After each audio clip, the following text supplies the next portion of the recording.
बिहार विधानसभा चुनाव 2025 जिस नतीजे की ओर बढ़ा उसने पूरे राजनीतिक परिदृश्य को हिलाकर रख दिया। चुनाव का अंतिम चरण खत्म होते ही एक बार फिर हवा बदलनी शुरू हो गई, लेकिन 14 नवंबर की सुबह 10:45 पर जो रुझान आए उसने पूरे राज्य की राजनीति को झकझोर कर रख दिया।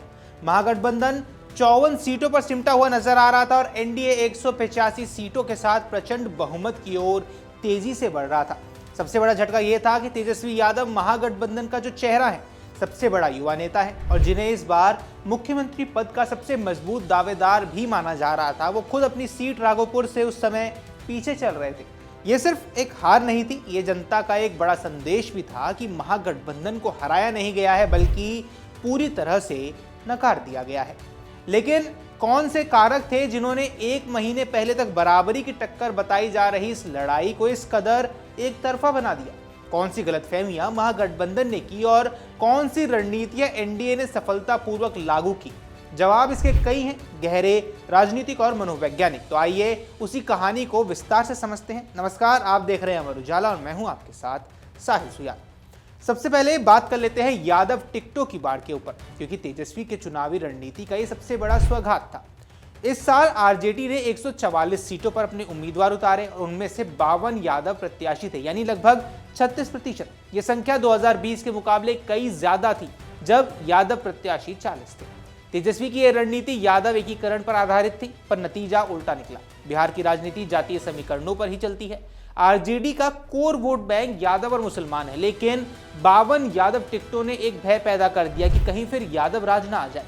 ये भावना विशेष रूप से अगड़ी जातियों, अति पिछड़ों और महादलितों में तेजी से फैली। बीजेपी ने इसी नैरेटिव को पकड़ लिया और प्रचार में बार बार दोहराया कि आरजेडी आएगी तो बिहार में यादव राज वापस आ जाएगा, जिसका असर सीधा वोटों पर देखने को मिला। और यादव सीटों पर जहां कुछ फायदे मिले, वहीं गैर यादव वोट पूरी तरह महागठबंधन से छिटक गए। अगर तेजस्वी यादव 30-35 यादव उम्मीदवारों तक सीमित रहते तो हो सकता था कि कुर्मी वोट, जिन्हें नीतीश खुद रिप्रेजेंट करते हैं, कोयरी वोट जिसे बीजेपी का मजबूत आधार बताया जाता है, अति पिछड़ा वोट, महिलाएं, शहरी मध्यम वर्ग, इन सबका 10 से 15% हिस्सा महागठबंधन की तरफ आता हुआ दिख सकता था।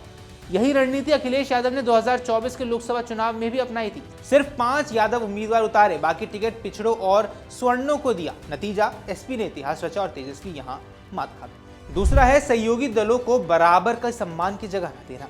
अब महागठबंधन की सबसे बड़ी ताकत उसकी एकता होती, लेकिन तेजस्वी से संभाल नहीं पाई। सीट शेयरिंग में ही विवाद शुरू हो गया। कांग्रेस खुद को अंडर वैल्यूड महसूस करने लग गई। वाम दलों को लगा कि आरजेडी पूरा क्रेडिट खुद लेना चाहती है और वीआईपी और छोटी पार्टियां संगठनात्मक रूप से मजबूत नहीं थी।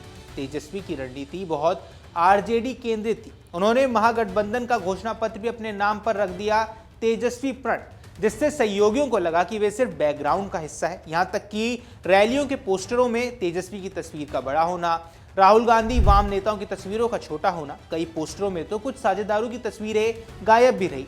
अब इसने यह संदेश दिया कि महागठबंधन समान साझेदारी वाला गठबंधन नहीं है, बल्कि आरजेडी का विस्तारित संस्करण है। परिणाम यह रहा कि कोर वोट ट्रांसफर ही नहीं हो सका। जहां गठबंधन का यादव मुस्लिम कांग्रेस वोट एक साथ मिलना चाहिए था, वो वोट बिखर कर रह गया।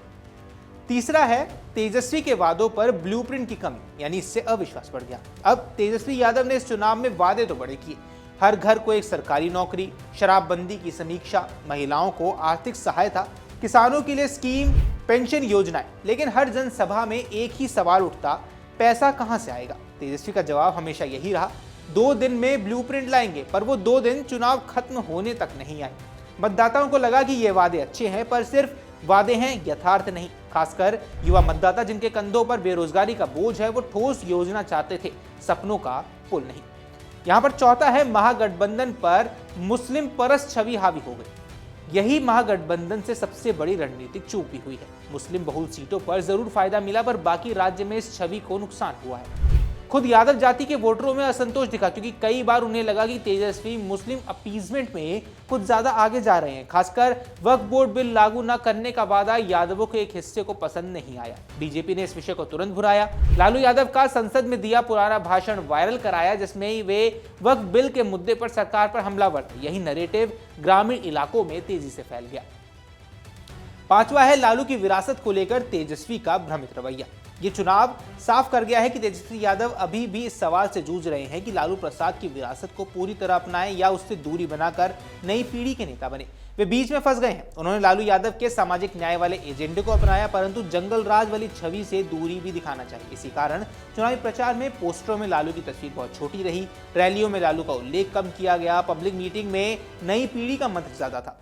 पर ये रणनीति उल्टी पड़ गई। बीजेपी ने तुरंत कहा कि तेजस्वी अपने पिता के पाप छिपा रहे हैं। गोपालगंज की रैली में पीएम मोदी का यह बयान दूर दूर तक पहुंच गया। लोगों के मन में यह बात बैठ गई कि तेजस्वी ना तो लालू की विरासत से साफ दूरी बना पा रहे हैं और ना ही उसे मजबूती से अपना पा रहे हैं, जिसका परिणाम यह हुआ कि विश्वसनीयता कमजोर पड़ गई और वोट छिटक गए। छठा है कि यह चुनाव सिर्फ हार नहीं, तेजस्वी के लिए एक राजनीतिक सबक भी है। दरअसल 2025 के चुनाव परिणामों ने तेजस्वी यादव के राजनीतिक सफर को एक नई दिशा दे दी है। चुनाव परिणाम बताते हैं कि भाजपा और जेडीयू का जातीय गठजोड़ अभी भी मजबूत है। महिला वोटर्स एनडीए के साथ मजबूती से खड़ी हैं। शहरी मध्यम वर्ग एनडीए के विकास मॉडल पर भरोसा करता है। युवा रोजगार के वादों पर भरोसा नहीं है, काम की तलाश करता है। पिछड़ी जातियां एनडीए के सामाजिक समीकरण का हिस्सा बन चुकी हैं। जंगल राज का डर अब भी एक प्रभावी चुनावी हथियार है और सबसे बड़ा सबक, गठबंधन तभी जीतता है जब उसमें बराबरी, विश्वास और सम्मान हो। अब इन रुझानों ने और नतीजों ने जो तस्वीर दिखाई वो साफ है कि हार केवल महागठबंधन की नहीं बल्कि तेजस्वी यादव की रणनीतिक गलतियों का भी प्रतिबिंब है।